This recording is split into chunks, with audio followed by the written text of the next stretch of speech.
What's up, lads, and welcome back to Gladiators on Tour, Road to 2 ATP points. My name is Grisha and this is part 2 of my trip to Netanya, Israel. In case you haven't seen part 1, go check it out up over there, then this part will make a little bit more sense. And today I will be playing the second round of qualifying to win yet another ITF point. But before we jump into the video, Glads, we've reached 30,000 subscribers. What? I think this is actually the first time that I'm mentioning a milestone in a video, but I mean, it's a pretty big one. And Glads, I have to thank every single one of you for making this happen. I don't think that the screen can properly transfer all the gratitude that I have to all of you, Glads, but I mean, you know it. Love you and thank you for the 300,000 billionth time. But now, let's get back to the video. After my first match, I went to have some lunch at a pretty good Mexican place that I definitely recommend, and then check out the complimentary chocolates from the hotel. Didn't eat those, I promise. The next day started with a light breakfast and a coffee like always. Then it was time to head out to the club. Don't mind my sexy outfit. So, it's the morning of the second day of qualifying. Even though I'm wearing the same outfit, I just washed it because I thought it's a cool looking outfit, so I wanted to play in the same one. And yeah, I'm here again next to the supercars. Might pick one of these if I take the title, or maybe not.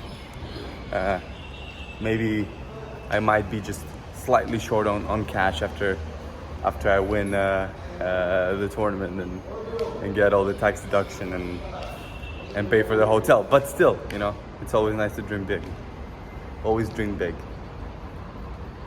I thought of adding the Maserati into the overall expenses for the trip, but then I decided to hold it because, you know, you never know how the tournament might go. But anyways, when I arrived to the club, I realized that this is going to be the second day that I don't have a hitting partner. But so this is the second day without like a proper, like, full-on, you know, warm-up. Only warmed up the serve because I didn't really find anyone to warm up with. But yeah, I mean, I'm feeling all right. Not crazy good, but decent. I think I got this. Alrighty, heading out to the court to play. There's chair umpires. That's good. I'm into that because I'd rather have the chair umpire make a mistake than my opponent steal a point for me. So yeah, let's get to the match. So the match has started. My opponent today is Mark Nailov, a 19-year-old guy from Israel. His highest ATP ranking is top 1,700 in the world, and he measured, I feel like, close to 2 meters, which meant, well, I was gonna struggle on the returns and that I would have to move him a lot and try to catch him off balance in order to win the points. I did choose to serve, as I like to start the matches serving, and plus there was absolutely no chance that I was letting him serve with new balls. However, the first few points really didn't go as planned. I was trying to play an aggressive game from the start, but he kept overplaying me, if that's a thing, finishing the rallies with passing shots or forced error from my side. However, I managed to pull myself together, take the score to 40 all and close the first game of the match. Even though winning that tough game did give me a good mental start, Mark started the game on his serve really well, immediately conquering an advantage in the game that I had to win back if I wanted to get the break early on.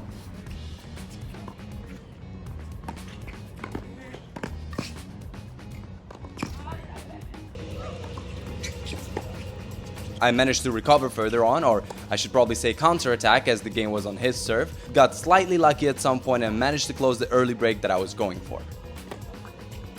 Something that I have definitely learned from this match is that you shouldn't rush to do the break right away. Sometimes, especially if the conditions or the player will take some time to get used to, it's better to hold off that break point for later. Seems kind of ridiculous, but hear me out. Sometimes it's much harder to hold that break than to actually do the break, especially in the beginning of the match where the pattern of the game hasn't really been yet established and anything is to be expected. So you might break, but then they can immediately break you back. If you manage to do the break closer to the end of the set, on the other hand, breaking becomes something mentally more challenging, as it isn't something your opponent is used to, and breaking back would be harder for him. This might not work for everyone, but maybe give it a shot next time you play a tough match. No need to think about it too much when you're playing someone way worse than you in terms of level, because there you just have to break every time and that's it. But when you're playing a tougher opponent, give it a shot. Great example of break exchanges just happened. I broke him, then he broke me, and I broke him back. And apart from that being an interesting way of playing tennis, because, well, in theory your serve should kind of be an advantage for you, but also the break became something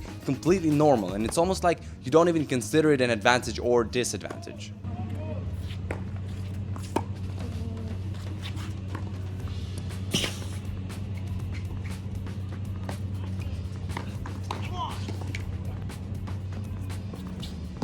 Something I noticed is that whenever I serve an underarm serve, well, first of all, I win 70 or 80% of the points, but also if the person on the other side of the court ends up winning the point, the celebration is way more emotional than usual.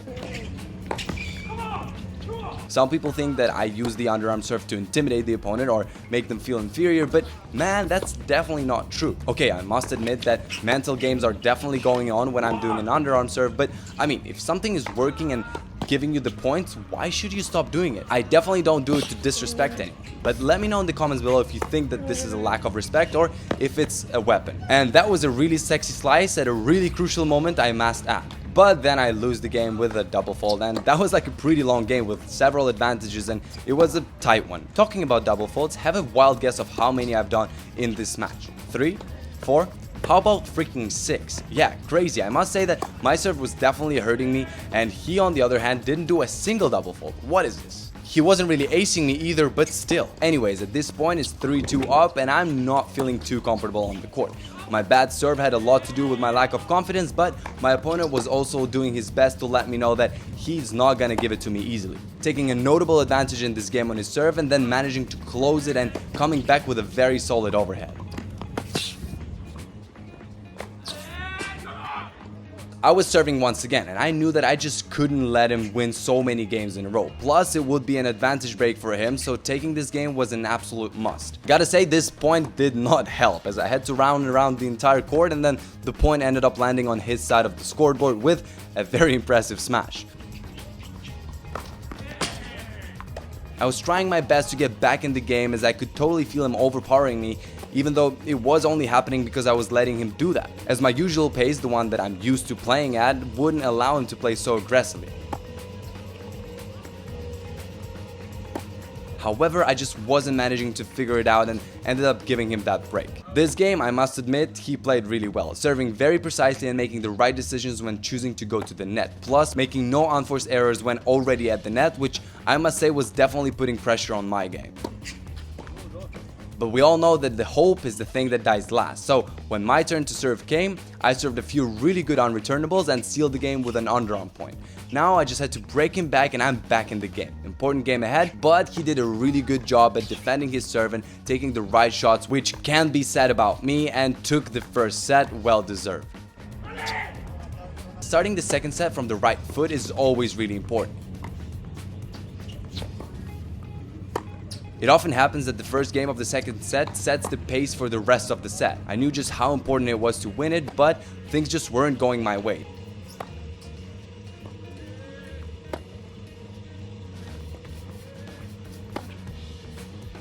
Every time those little small outs were ruining the point for me, and I started the set with a breakdown. I don't know if you noticed, Mark changed his t-shirt between the sets because the humidity was insane in Netanya and we were sweating all over the place. Another thing that I'm not sure if you noticed, but he can't miss a single freaking smash. Just look at it. I feel like even if he tried to miss the overhead, he just wouldn't be able to. Even though I started with a breakdown, I obviously wasn't even close to giving up because it's tennis. Even if you're 5 love down, you can still recover, let alone 1 love down. So when I did counter break, I was pretty pumped and happy. But then my serve let me down once again, and in no time I was 2 break points down on my serve.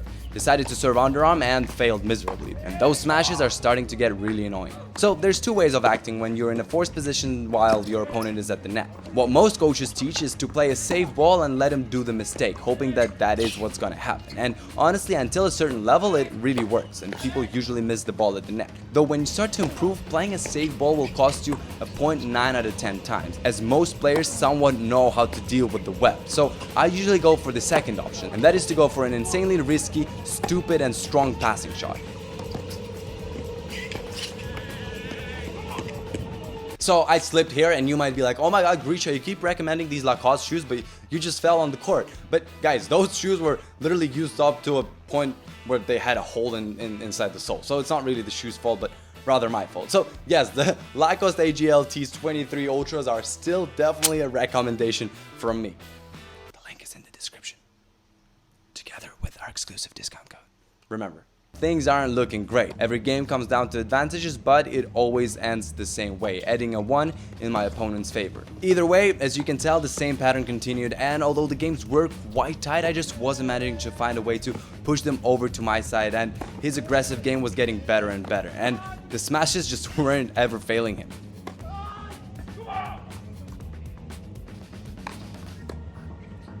Should have changed the tactic, couldn't really think of what to do at the moment during the match, and that ended up costing me the W. Game, set, match. And the result of this week in Netanya is minus 2,000 euros, plus slight little experience that I could totally live without, no money and no points. Done with all the security checks in the Israel airport, in the airport of Tel Aviv. It's quite a pain in the ass to go through all the security and then bag checking in and all of that, and yeah, doesn't leave the best impression, but oh well. Although we're ending this episode on a rather sad, or I would maybe even say depressing note, after Israel I went to Istanbul for something not really competition related, but really tennis related and really this channel related. And if you want a hint, I've heard they're really good at making clothes in Turkey. Glads, I really hope you've enjoyed this video, and I will see you in the next one. Bye bye.